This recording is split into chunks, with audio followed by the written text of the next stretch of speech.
The alarm on Marcus Chen's phone buzzed at 4:47 a.m., 13 minutes before he'd intended to wake. He reached over and silenced it immediately, his heart already pounding with the electric anticipation that had kept him half awake all night. July 23rd, the day he'd been waiting for since he first decided to become a pilot 3 years ago. Marcus lay in the darkness of his bedroom, staring at the ceiling of his small apartment just outside Sacramento, California, listening to the pre-dawn silence. In 3 hours, he would fly a cross-country route that would take him from Sacramento International Airport to Reno Tahoe International, a distance of approximately 180 miles. For most people, this would be a routine commute. For Marcus, it represented the culmination of months of intense preparation, hundreds of hours of study, and the most important test of his young aviation career. He climbed out of bed slowly, his movements deliberate. Every action felt significant today. He showered in water that was barely warm, a habit he'd developed to keep himself sharp and alert. As the water cascaded over his shoulders, Marcus mentally reviewed the pre-flight checklist he'd memorized perfectly. He'd studied it so many times that even in sleep, his mind rehearsed the procedures. Check fuel quality, inspect fuselage for damage, examine control surfaces, verify tire pressure, examine engine oil levels. The repetition wasn't obsessive, it was survival. Aviation demanded precision, and Marcus had learned from day one that a single overlooked detail could mean the difference between success and catastrophe. By 5:45 a.m., Marcus was dressed in his blue flight suit, his name embroidered proudly on the chest pocket beside the insignia of his flight school. He grabbed the small breakfast he prepared the night before, a banana and a protein bar, and forced himself to eat despite his nervous stomach. At 6:15 a.m., he locked his apartment and drove to Sacramento International Airport through the pre-dawn darkness, his hands gripping the steering wheel tightly as he navigated the empty streets. The radio played softly. He wasn't really listening, just needing something to fill the silence and calm his racing thoughts. Sacramento Airport came into view just as the sky began its slow transition from black to deep purple. Marcus parked his 10-year-old Toyota in the employee lot and made his way toward the fixed-base operator where he would meet Captain David Richardson, the chief flight instructor at Sacramento Flight Academy. Richardson was an old-school pilot, a man in his mid-50s with silver hair and the kind of weathered face that came from spending 3 decades in cockpits.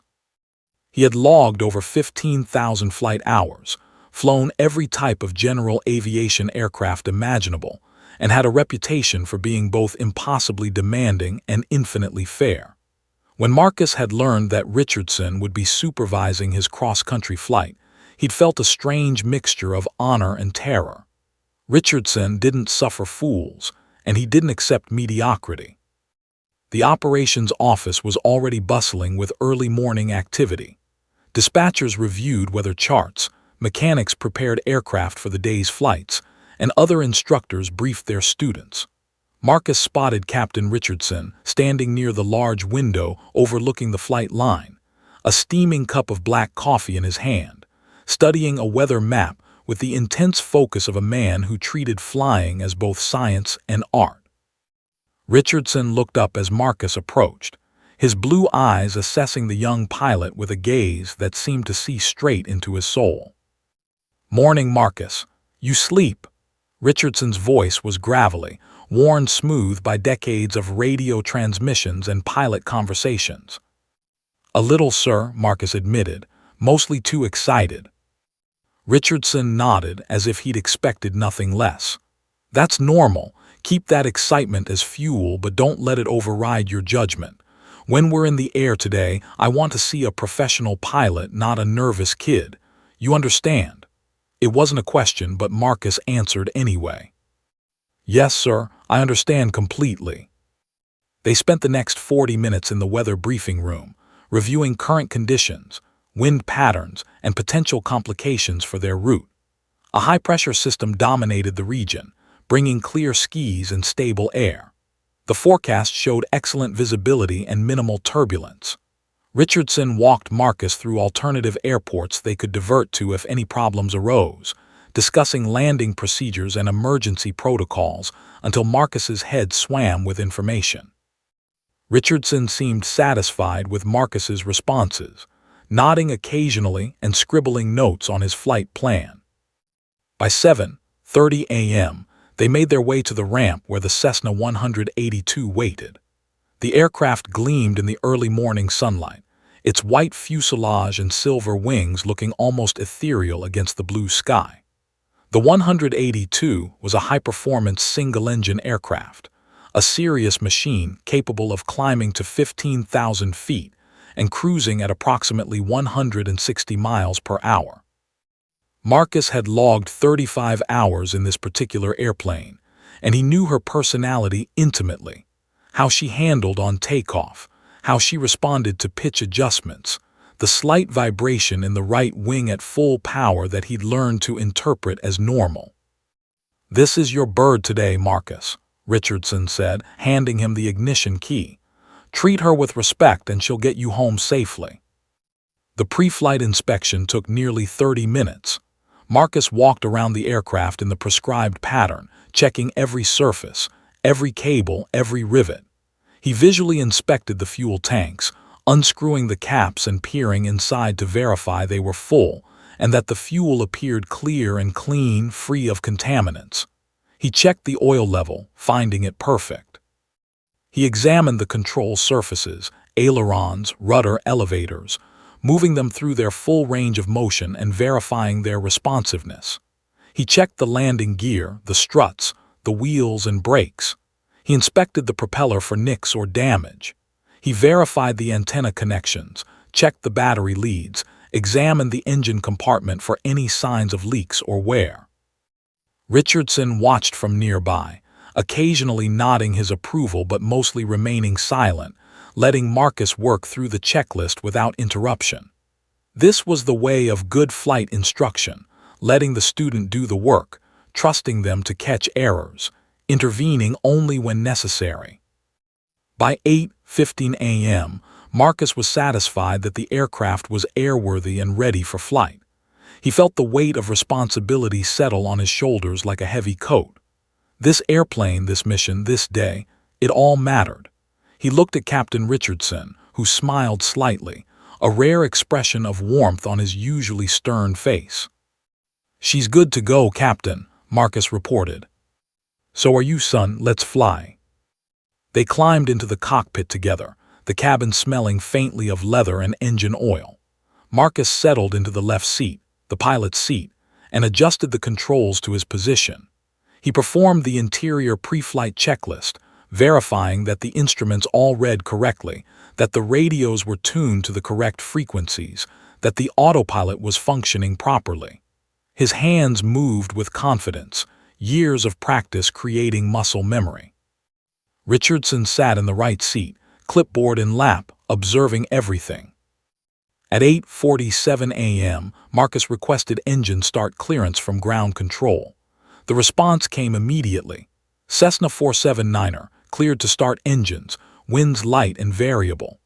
Marcus's heart thundered in his chest as he switched on the electrical master, verified the battery voltage, and reached for the ignition. The engine coughed once, then roared to life with a tremendous mechanical wail that vibrated through the entire airframe. Smoke puffed from the engine cowling as oil circulated through the cold engine. Marcus waited for the oil temperature to reach operating range, monitoring the gauges with laser focus. Everything was perfect. The sun was rising higher now, painting the sky in shades of orange and gold. It was the kind of morning that made you believe in destiny, the kind of morning when anything seemed possible. Marcus looked at Captain Richardson, who nodded once, a gesture that transmitted complete confidence in the young pilot's abilities. This was it. This was the moment Marcus had dreamed about since childhood.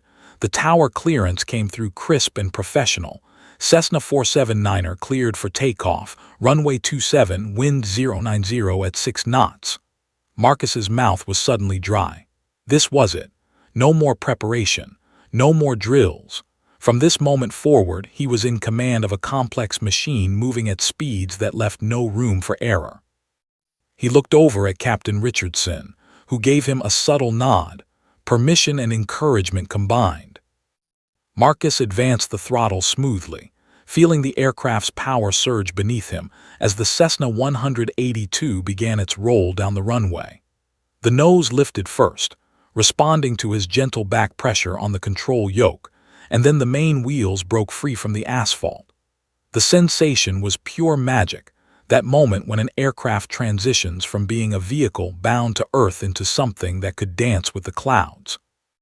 The Sacramento skyline fell away beneath them as Marcus maintained a steady climb, following the departure corridor that had been assigned by air traffic control. "Good climb, Marcus," Richardson said from the right seat, his voice calm and measured. "Nice and steady. Watch your rate of climb, you're right where you should be." Marcus felt a surge of confidence. His months of preparation were paying off. Every simulator session, every real flight with an instructor, every moment of study, it was all manifesting in a performance that felt smooth and professional. The aircraft climbed steadily through 500 feet, then 1,000, then 2,000. Sacramento spread out beneath them like a vast geometric puzzle, the highways forming white lines, the buildings creating patterns of shadow and light. Marcus could see the American River snaking through the landscape, the residential areas giving way to agricultural land in the distance. The radio crackled with other aircraft requesting clearances and reporting positions. It was a symphony of aviation, and Marcus felt privileged to be part of it. Sacramento approach, Cessna 479er, level 2000, requesting flight level 10,000, Marcus transmitted, his voice steady despite the adrenaline still coursing through his system. 479er cleared to climb to 10,000 feet, maintain current heading, came the response. Marcus increased the rate of climb slightly, the nose of the aircraft pointing toward the sky. The altimeter needle moved steadily around the dial, 3,000, 4,000, 5,000 feet. Each foot of altitude represented an additional safety margin, a greater distance between them and the terrain below. In aviation, altitude was life. The higher you were when trouble struck, the more options you had.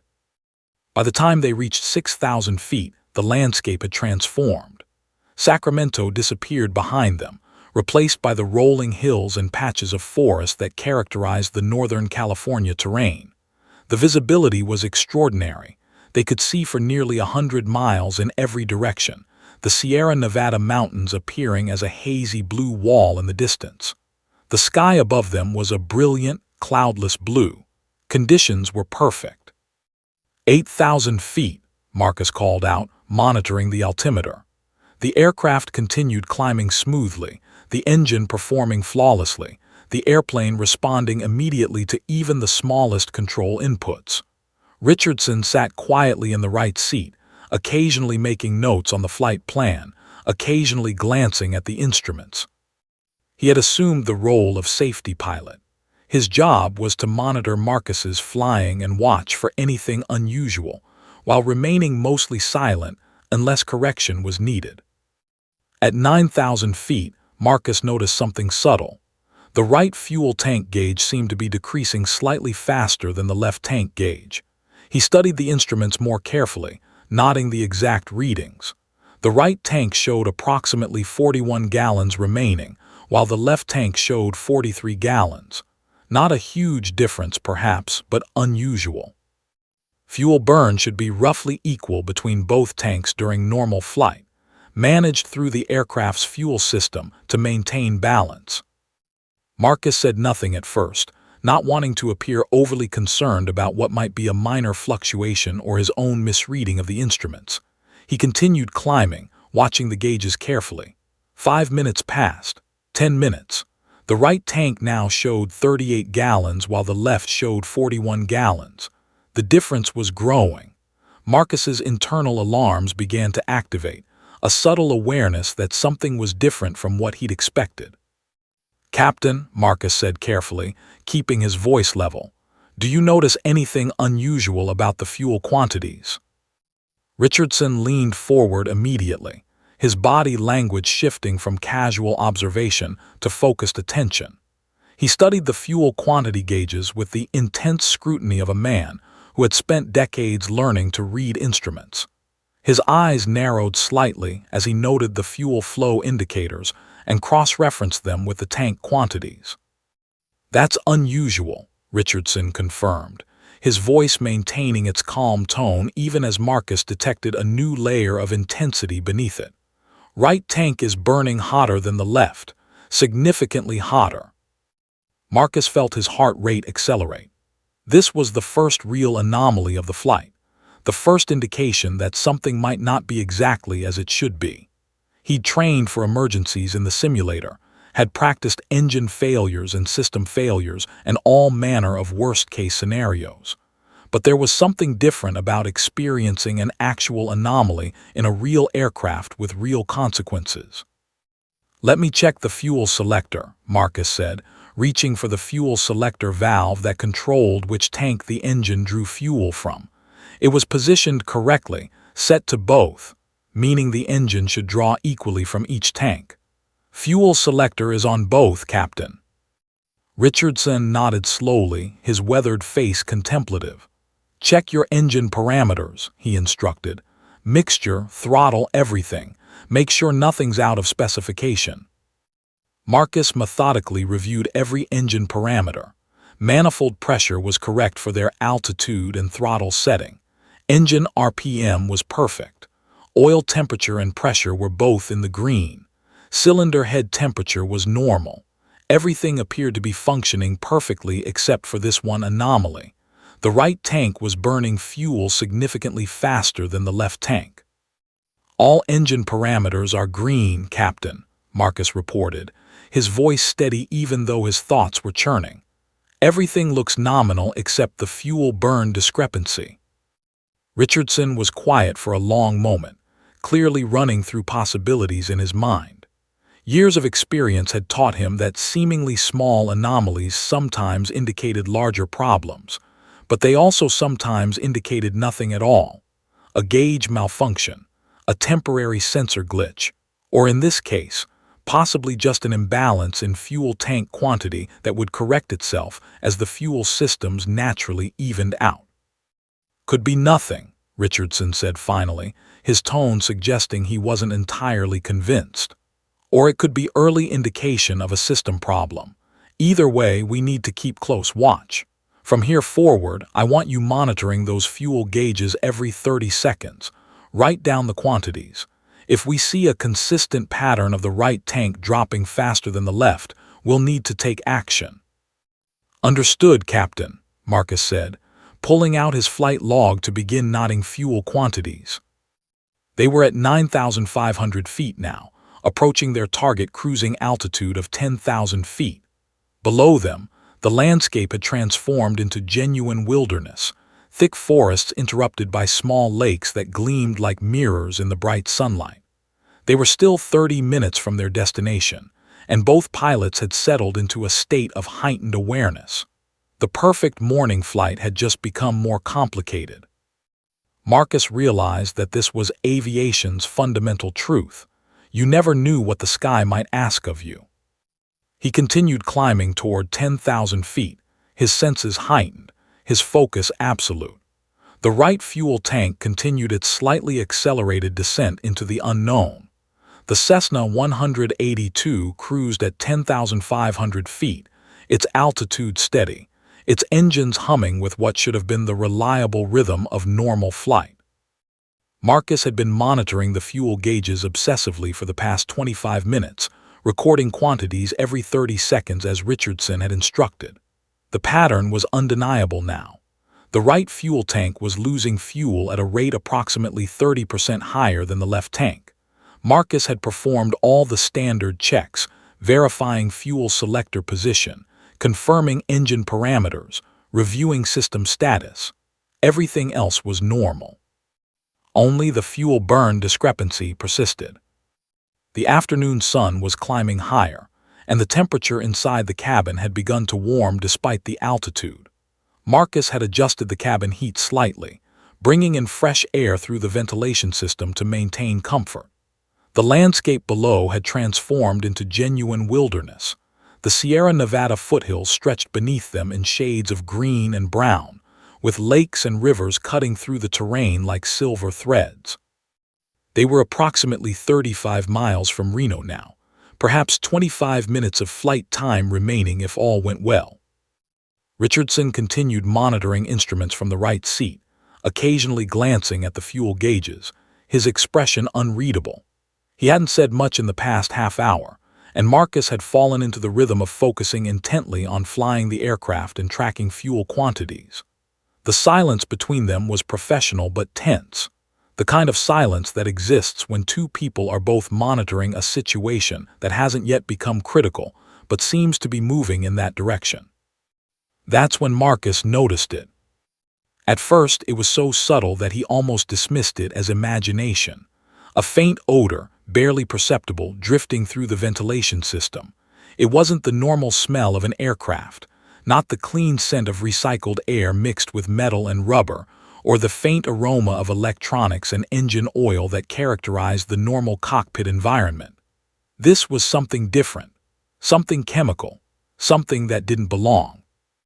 Marcus turned his head slightly, trying to isolate the source of the smell. It was stronger on his side of the cockpit, the left side where he sat in the pilot's seat. He sniffed carefully, deliberately, trying to identify the odor. His training immediately provided the answer, and with it came a spike of adrenaline that made his hands tighten on the control yoke. Aviation fuel, avgas specifically. The distinctive smell of 91-octane aviation gasoline, a smell that should never be noticeable inside the cabin under normal circumstances. "Captain," Marcus said, his voice remaining steady through sheer force of will, "do you smell that?" Richardson's head came up immediately. His body language transformed in an instant, shifting from casual observation to complete alertness. He inhaled deeply through his nose, and Marcus watched as the seasoned pilot's face hardened with recognition. Richardson's jaw clenched, and his hands moved quickly to the instrument panel. "Fuel leak," Richardson said tersely, his voice carrying the weight of absolute certainty. "We have an active fuel leak." Those 4 words, simple, direct, unavoidable, transformed their situation from a minor anomaly into an emergency. Marcus felt the blood drain slightly from his face, but he forced himself to maintain control of the aircraft. The airplane didn't know it had a problem. It didn't care about Marcus's fear. The aircraft required professional handling regardless of circumstances. "Sacramento approach, Cessna 479er," Richardson transmitted, his voice calm and professional despite the situation developing around them. "We have a fuel leak indication. The aircraft is showing accelerated fuel burn on the right tank, and we're detecting fuel odor in the cabin. Requesting immediate descent and priority vectors to nearest suitable airport." Static crackled briefly before the controller's response came. 479er, understood. You're currently at 10,500 feet, approximately 37 miles northeast of Sacramento. What is your emergency? Richardson quickly explained the situation while Marcus maintained the aircraft's heading and altitude, though his mind was racing through the implications of their discovery. A fuel leak in flight was a serious emergency. Depending on the leak's location and severity, it could become catastrophic within minutes. Fuel was the lifeblood of the aircraft. Without it, the engine would quit, and they would become a glider descending toward terrain that offered few good options for landing.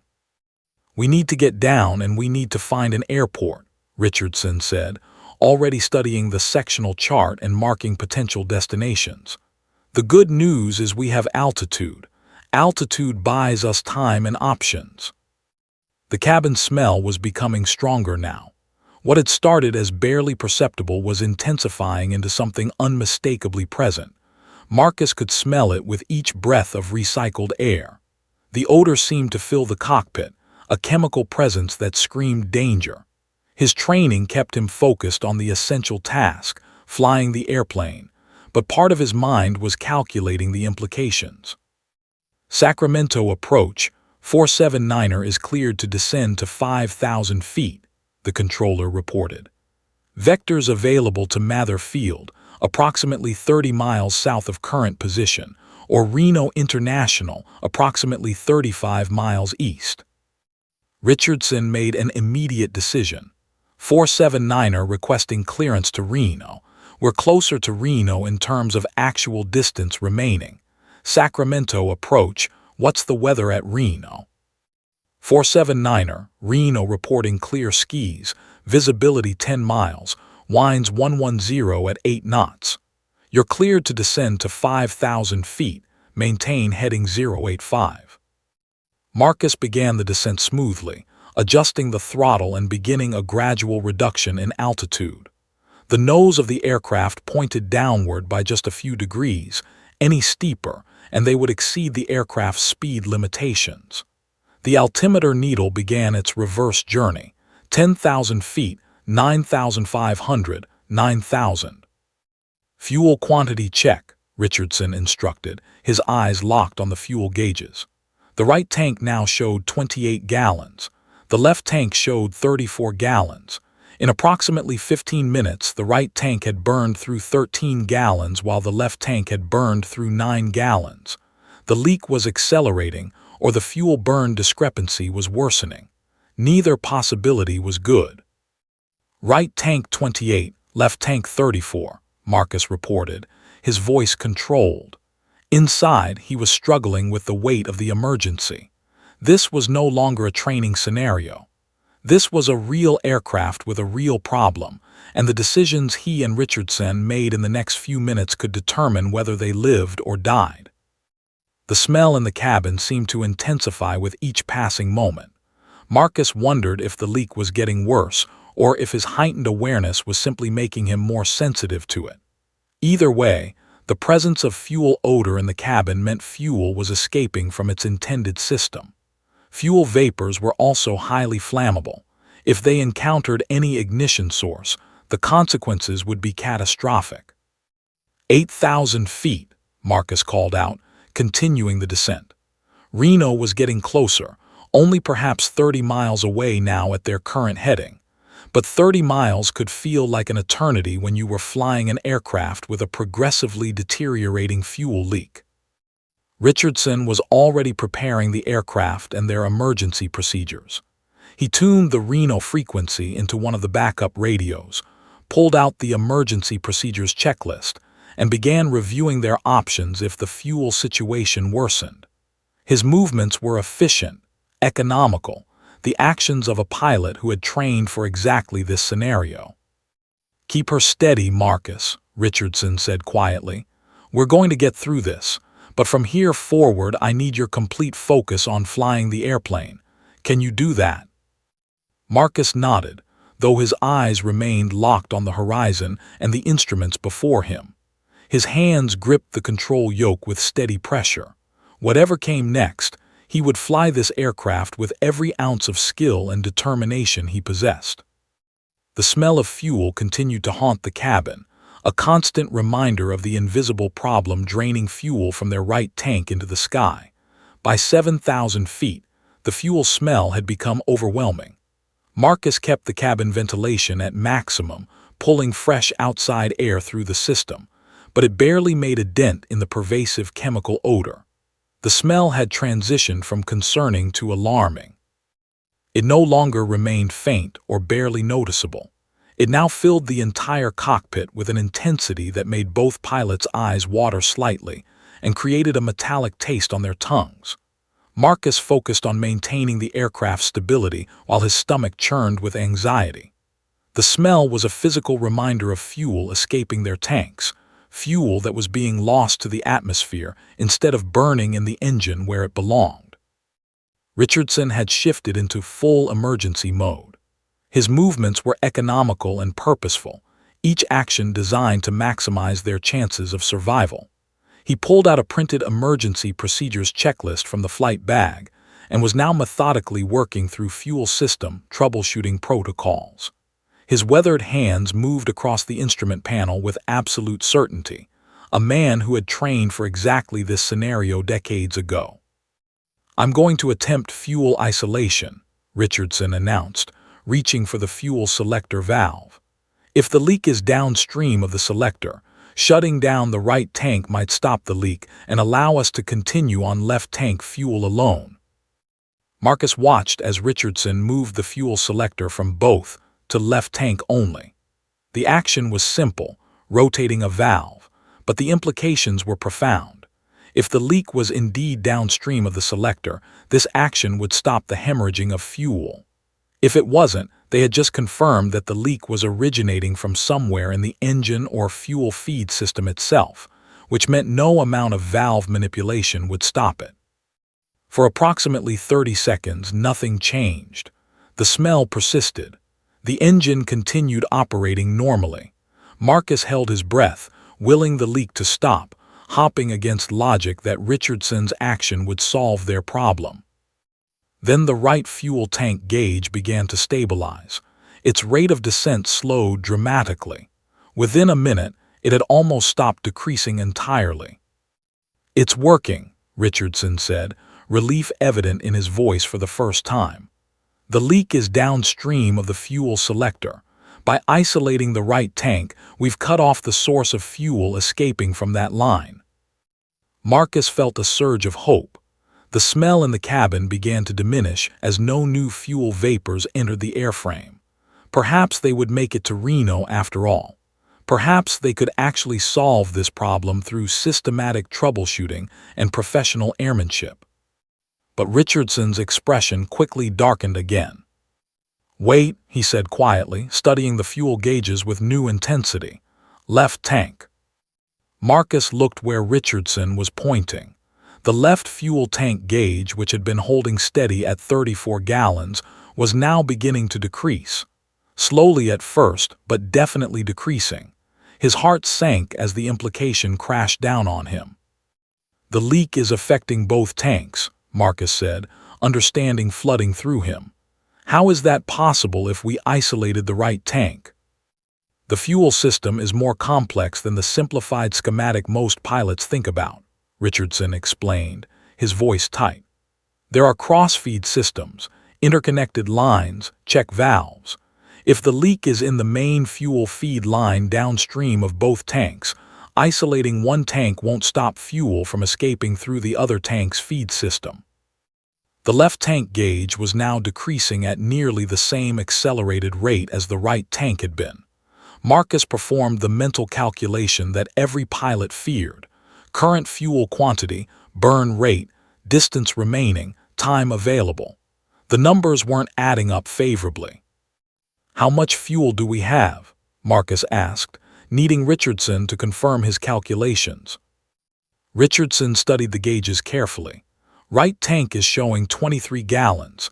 Left tank is showing 31. Total fuel remaining is approximately 54 gallons. At our current burn rate, he paused, clearly doing his own mental math, we have maybe 40 to 45 minutes of flight time remaining. The silence that followed was deafening. "Reno is how far?" Marcus asked, though he already knew the answer.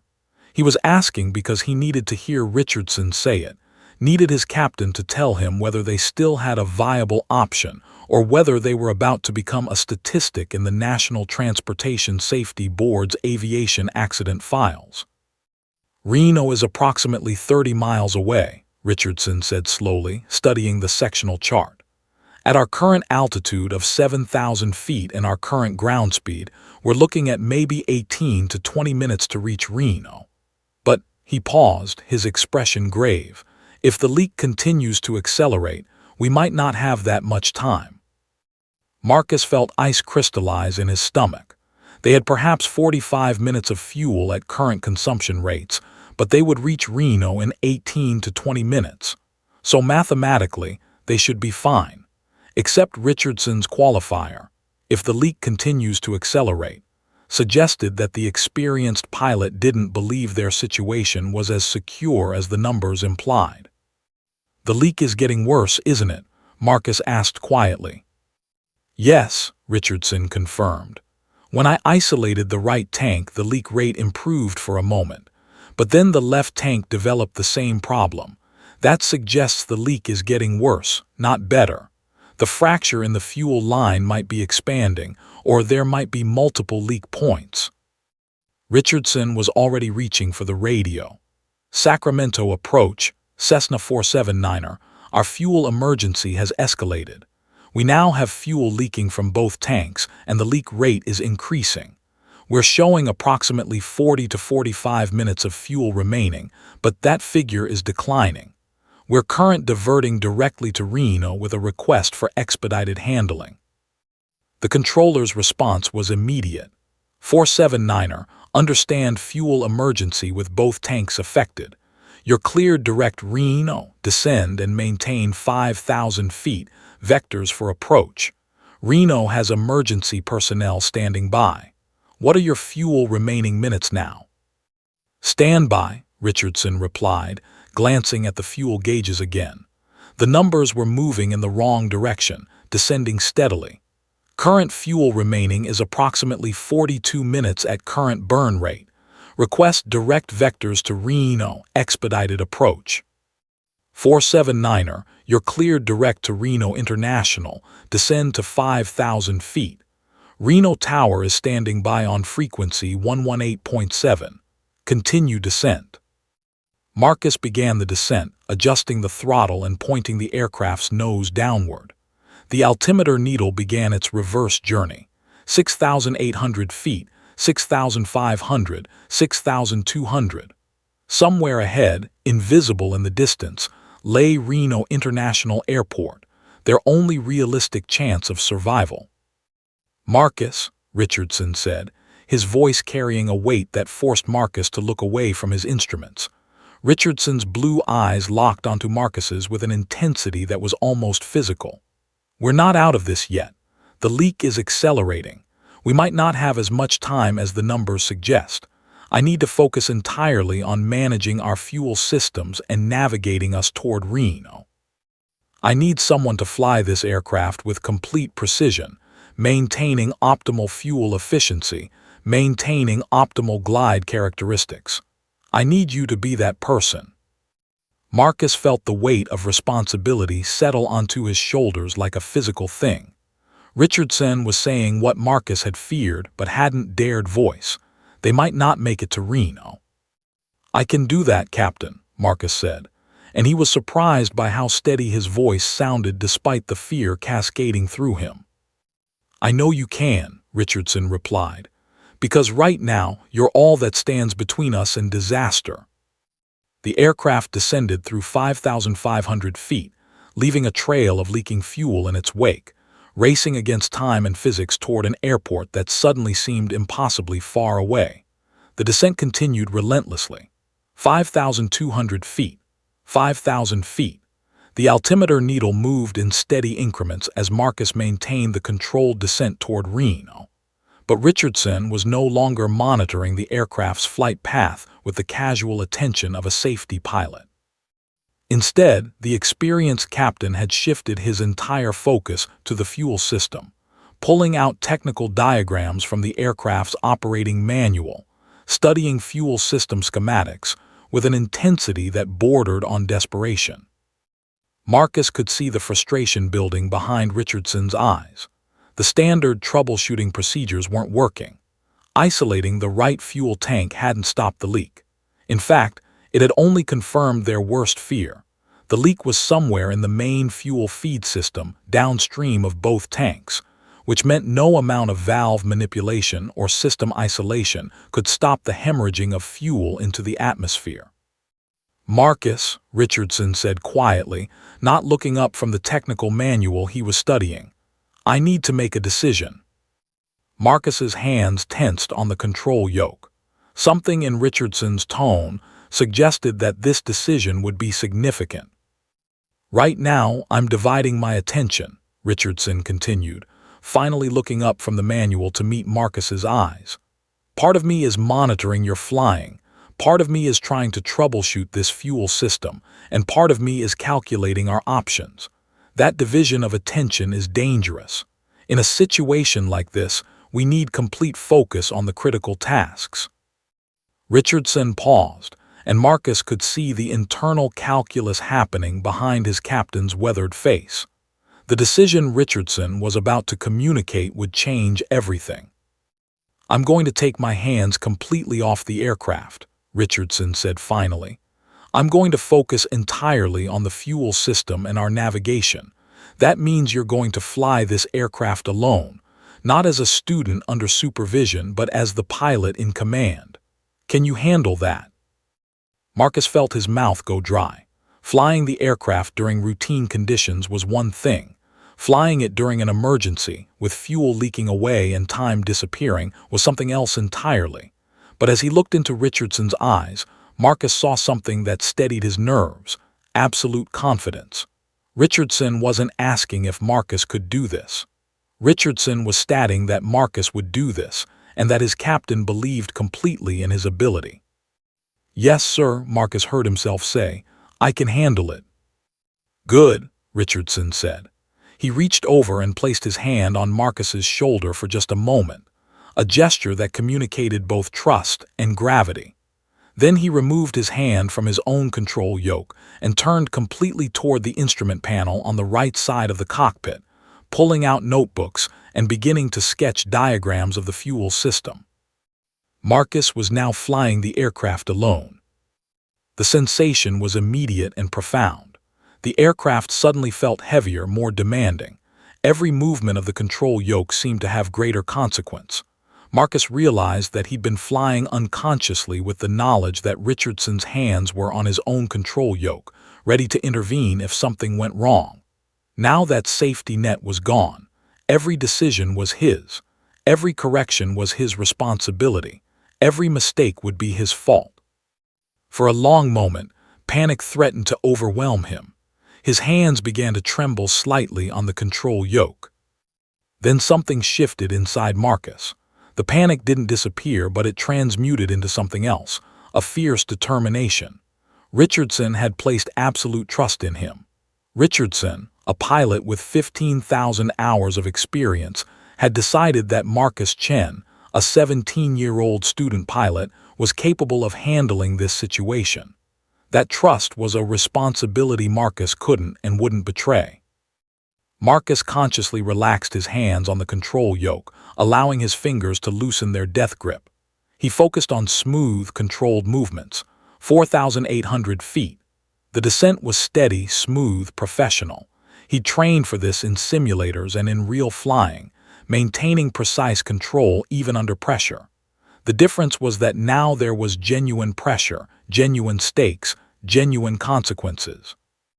Reno, Cessna 479er, descending through 4,800 feet, currently about 22 miles northeast of the field, Marcus transmitted, forcing his voice to remain steady and professional despite the fear coursing through him. 479er, roger that, you're cleared to descend to 3,000 feet, Reno Tower responded. Emergency equipment is standing by at the field. What are your current fuel estimates? Marcus glanced at the fuel gauges. The numbers were moving in the wrong direction, descending relentlessly. He made a quick calculation based on current burn rate. Approximately 38 minutes of fuel remaining, Marcus reported. The number was an estimate, and a generous one at that. Given the leak's acceleration pattern, he might have less. But there was no value in communicating that uncertainty to air traffic control. 479er, roger, you have time. Continue descent, maintain current heading.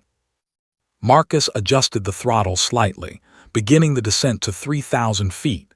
As he did, he became acutely aware of fuel efficiency. Every decision he made affected how quickly the fuel would burn. His descent rate, his airspeed, his power settings, all of these variables determined whether they would have enough fuel to reach Reno or whether they would run out somewhere over the wilderness below. He adjusted the mixture control slightly leaner, reducing fuel consumption while being careful not to run the engine so lean that it would struggle. He monitored the engine's response, watching the RPM gauge and manifold pressure indicator. The engine continued running smoothly, accepting the adjustments without complaint. From the right seat, Richardson worked with complete focus on the fuel system. He was sketching diagrams, making calculations, consulting the technical manual repeatedly. Occasionally, he would mutter something to himself, the sound of a professional troubleshooter wrestling with an impossible problem. "If the fracture is in the main fuel manifold," Richardson said aloud, not really addressing Marcus but thinking out loud, "then both tanks would be affected equally once the pressure builds up enough. But they're not. The right tank is losing slightly more than the left, which suggests the fracture might be specifically on the right side of the fuel feed system." Marcus listened while maintaining his focus on flying. The landscape below was becoming more familiar. They were getting closer to Reno. The mountains in the distance were becoming more distinct, individual peaks identifiable now instead of being just a distant blue wall. "We need to get down," Richardson said, this time addressing Marcus directly. "Not just to Reno, but down and landed as soon as possible. The longer this leak continues, the less fuel we have. We need to plan for the possibility that we might not make Reno International." Marcus felt his heart skip. "What do you mean, Captain? Reno is only about 18 minutes away." 18 minutes at current burn rate," Richardson corrected grimly. "But if the leak accelerates again, and based on the pattern it will, we might only have 12 minutes.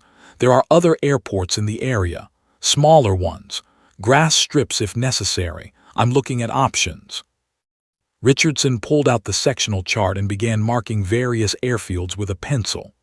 "Carson City is at about 150 from our current position, roughly 15 miles south. Grass Valley is further north. But there's also," he paused, studying the chart intently, "a small private strip about 12 miles southwest of our current position. Barely 2,000 feet of runway, but it's something." Marcus was now flying not just to reach Reno, but with the awareness that Reno might not be achievable. That somewhere below them, Richardson had identified potential emergency landing sites where they might have to put the aircraft down with whatever fuel remained. The fuel gauges continued their downward march, 4,000 feet, 3,800, 3,500. And somewhere below, the Earth waited to see whether a 17-year-old student pilot and an experienced captain could survive the impossible. Marcus's hands gripped the control yoke with steady determination. He would fly this aircraft with everything he had. He would stretch that fuel, nurse it, coax every possible mile from the remaining reserves. Because now he understood something fundamental. He wasn't flying just to reach Reno. He was flying to survive. And he absolutely would not fail. 3,000 feet. Marcus had been flying this descent for what felt like an eternity, but had actually been only 8 minutes. The aircraft was handling beautifully, responding to his inputs with precision and stability, but that beauty masked a terrible truth. They were running out of fuel far faster than either of them had anticipated. The smell of aviation gasoline had become so intense that breathing required conscious effort. Even with the cabin ventilation at maximum, pulling in fresh outside air continuously, the odor was overwhelming, a chemical presence that seemed to permeate everything. Richardson had stopped sketching diagrams. He had abandoned his technical manual. Now he sat in rigid stillness, his eyes locked on the fuel quantity gauges with an intensity that suggested he was trying to will the needles to stop moving downward through sheer force of concentration. The calculations were no longer complicated. They were stark and simple and terrifying. "Fuel check," Richardson said, his voice tight. "Current quantities." Marcus glanced at the gauges while maintaining pressure on the control yoke to continue the smooth descent. Right tank 18 gallons, left tank 22 gallons, total 40 gallons. 40 gallons.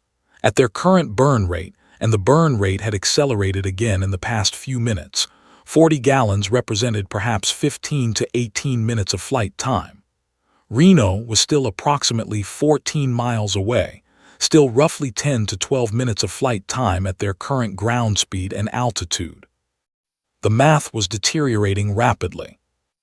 Reno, Cessna 479er, we need to advise you that our fuel situation is critical, Richardson transmitted, his voice carrying a calmness that Marcus knew was forced.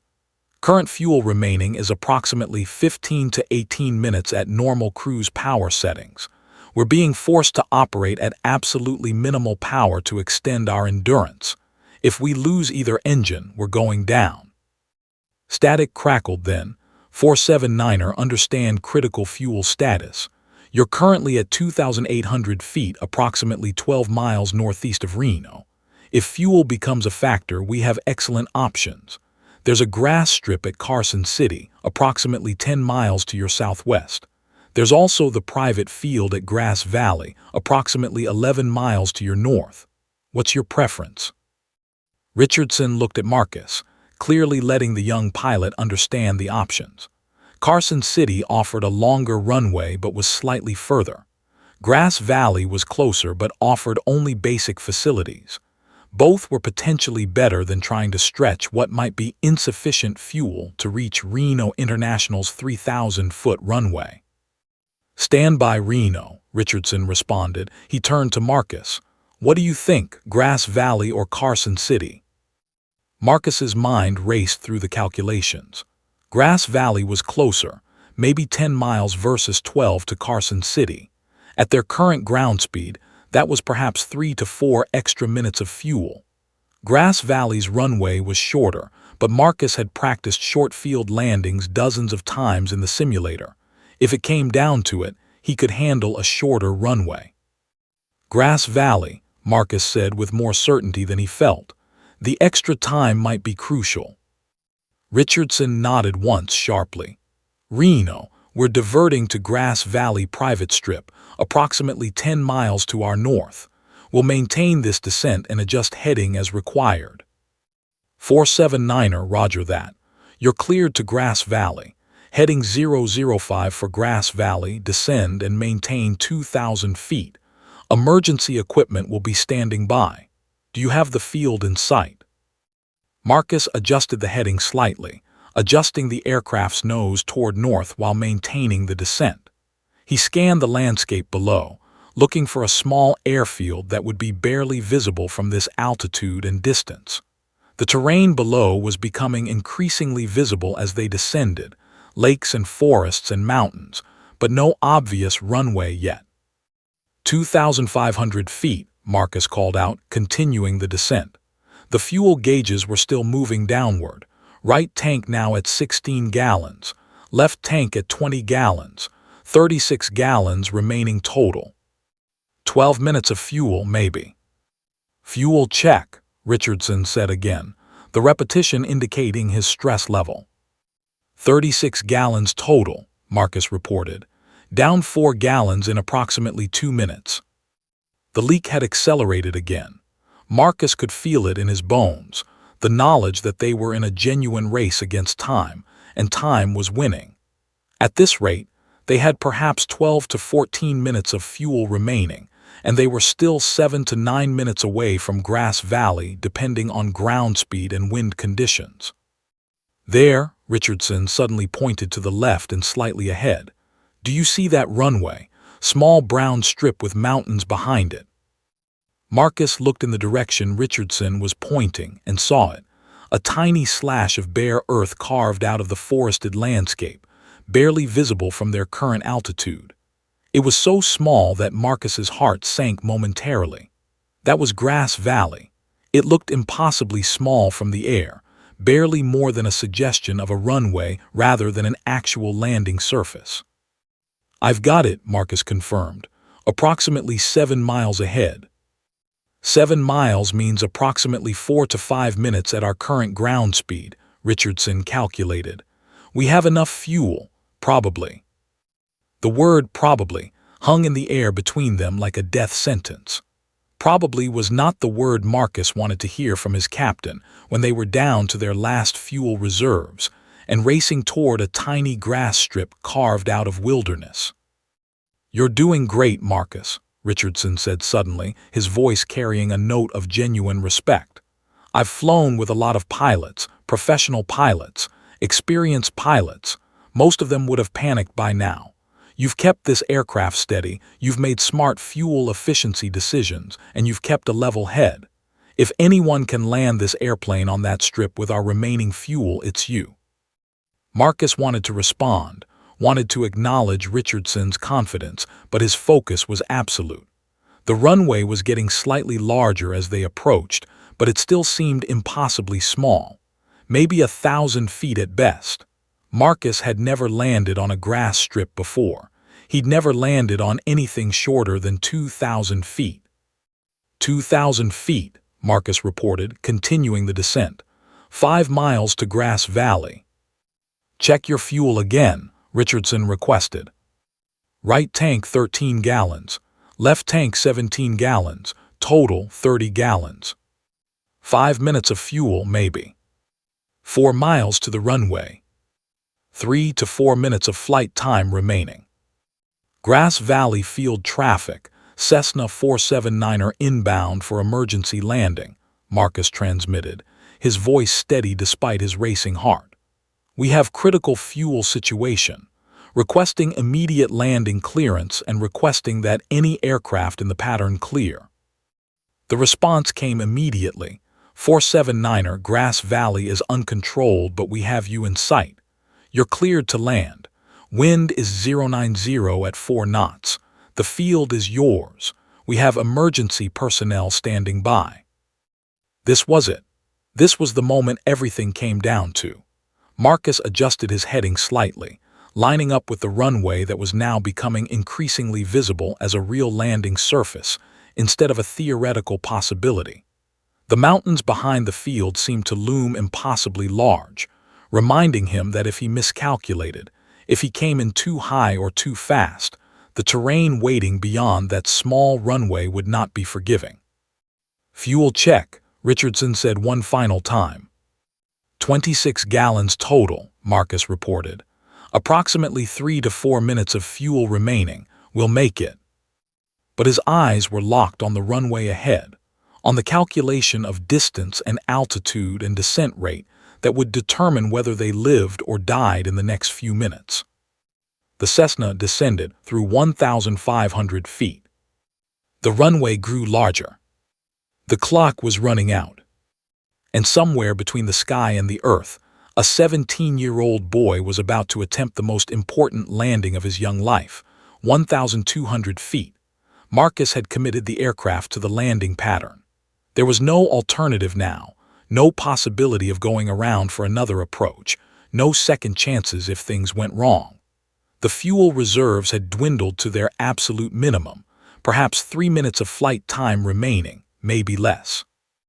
The tiny Grass Valley airstrip lay directly ahead, growing larger with each passing second, transforming from an abstract concept into a concrete reality that would determine whether they lived or died. Marcus forced his racing thoughts into a structured pattern. This was a landing. He had performed hundreds of landings in his young flying career, in simulators, with instructors, in various aircraft, under various conditions. But never like this. Never with fuel reserves that could be measured in minutes. Never with the knowledge that failure meant crashing into unforgiving terrain with potentially fatal consequences. The aircraft was configured for landing. Flaps down, landing gear down. The familiar thump and rumble of gear extension vibrated through the airframe. Marcus had verified that 3 green lights confirmed all 3 landing gear were down and locked. The propeller control was set to high RPM to ensure maximum thrust if needed. The fuel selector was set to the left tank, which still had approximately 16 gallons remaining. 16 gallons. Maybe 8 minutes of fuel at idle power, but he wouldn't need 8 minutes. He would need perhaps 3 more minutes to land this aircraft. The mathematics were tight, desperately, impossibly tight. Grass Valley, Cessna 479er on final approach, approximately 2 miles out, Marcus transmitted, his voice steady despite the adrenaline flooding every cell of his body. We're going to need foam on the runway. We have critical fuel status. 479er, roger that. Foam trucks are standing by. You're cleared to land runway 27.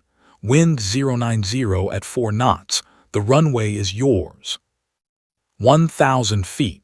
Marcus adjusted the descent rate, aiming for a gentle 300 foot per minute descent that would bring the aircraft to the runway threshold at the correct altitude and airspeed. Every movement of the control yoke was deliberate and smooth. Rough corrections would waste fuel. Abrupt movements would create drag. Precision was his only advantage now. "Fuel check," Richardson said from the right seat. His voice was quiet, almost whispered. 14 gallons total, Marcus reported without taking his eyes off the runway. "We're not going to make another circle. This is it." "Then we land it," Richardson said with absolute certainty. "You've got this, Marcus. Nice and smooth, just like you've practiced 100 times." 800 feet. The runway was becoming increasingly clear, the grass surface appearing rough and uneven in the slanting late afternoon sunlight. Marcus could see the foam trucks positioned on the runway, their crews standing ready in case the worst happened, in case the aircraft couldn't maintain power and crashed short of the runway or beyond it. Marcus reduced power slightly, adjusting the descent rate.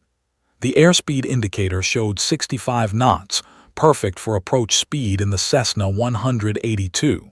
The vertical speed indicator showed a 300 foot per minute descent. Everything was aligned perfectly.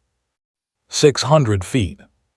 The runway seemed to be coming up faster now, the perspective changing as they descended lower and lower. Marcus could see the terrain on either side of the strip, trees and rocks, an unforgiving landscape that would shred the aircraft if he missed. He focused entirely on the runway threshold, on the point where the grass began, on the precise spot where he would transition from descent to level flight and then to touchdown. 1,000 feet altitude, Richardson announced, calling out the altitude as Marcus descended. 500. 400 feet. Marcus could smell the fuel odor even more strongly now, or perhaps it was just his heightened awareness making him notice it more acutely. The leak continued somewhere in the fuel system, dropping their reserves with each passing second.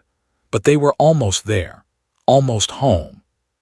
300 feet. 45 seconds to touchdown at current descent rate, Richardson calculated quietly, thinking out loud. 200 feet. Marcus began the transition, reducing the descent rate gradually, flattening the aircraft's pitch attitude. The runway was rushing up now, details becoming clear. The exact texture of the grass, the slight slope of the terrain, the trees standing like sentinels on either side of the strip. 150 feet. 100 feet. This was the moment. This was the transition point where the aircraft would shift from being a flying machine to being a landing machine. Marcus pulled back slightly on the control yoke, beginning the flare, the gradual reduction in descent rate that would allow the aircraft to touch down gently instead of slamming into the earth. 50 feet. 30 feet. 20 feet. Marcus could see the grass texture clearly now, individual tufts visible in the slanting sunlight. The runway stretched ahead, precious and finite, probably no more than 850 feet total length. The aircraft was descending perfectly, the descent rate reducing smoothly as Marcus controlled the flare. 15 feet. 10 feet. The wheels were so close to the earth now that Marcus could almost feel the ground rising up to meet them. His heart was pounding so hard he thought it might burst through his ribs. 5 feet. The mains touched first, the rear wheels of the main landing gear making gentle contact with the grass runway with a soft, almost imperceptible bump.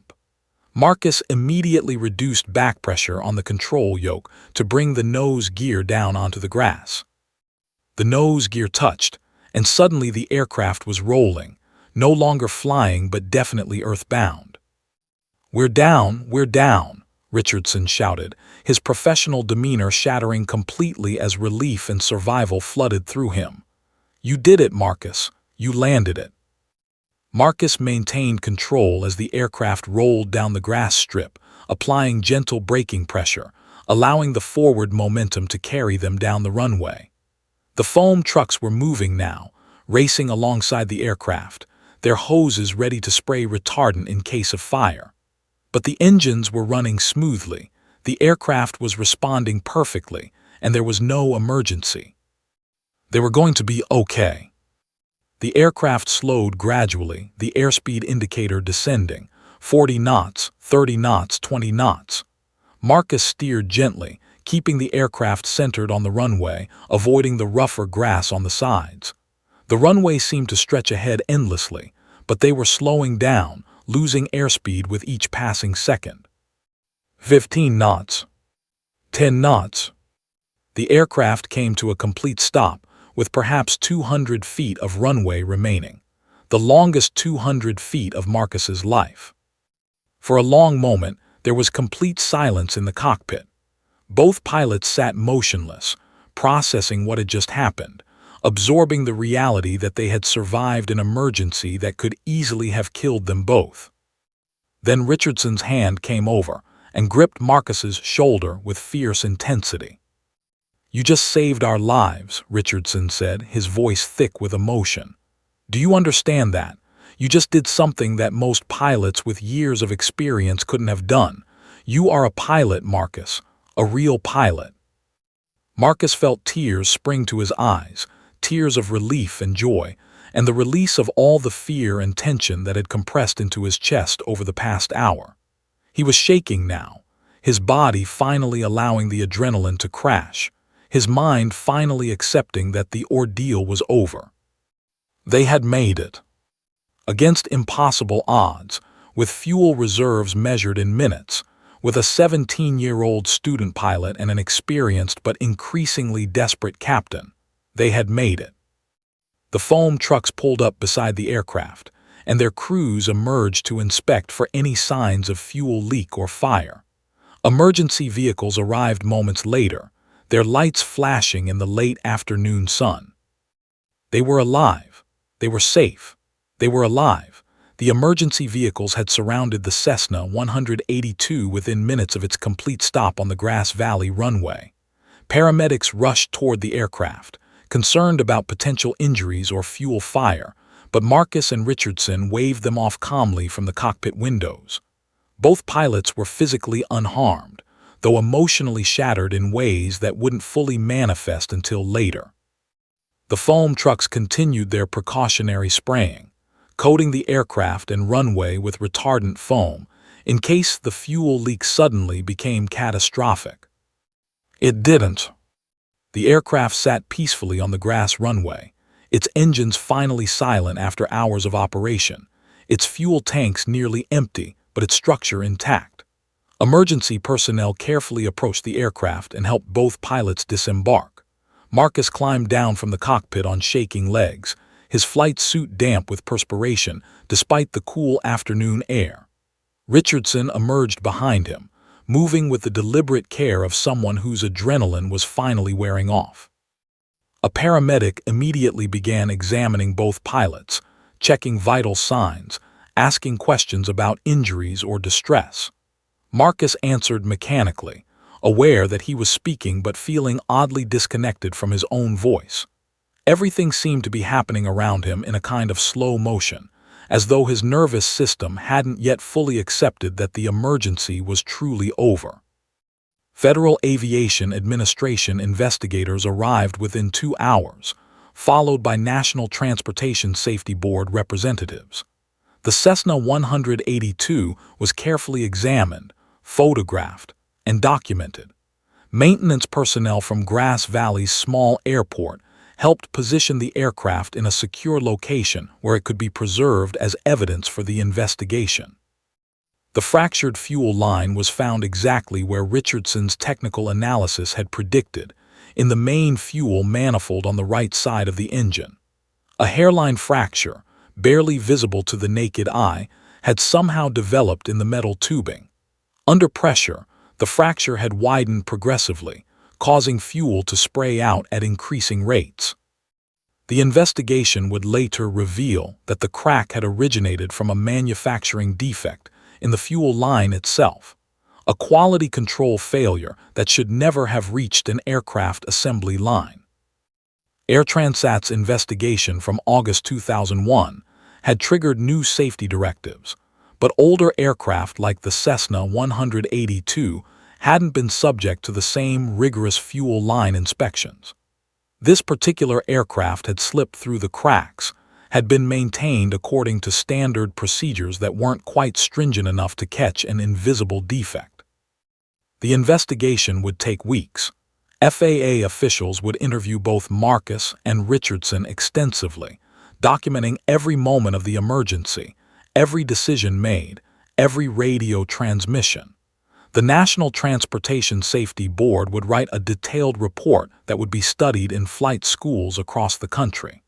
The fracture in the fuel line would be sent to metallurgical laboratories for analysis.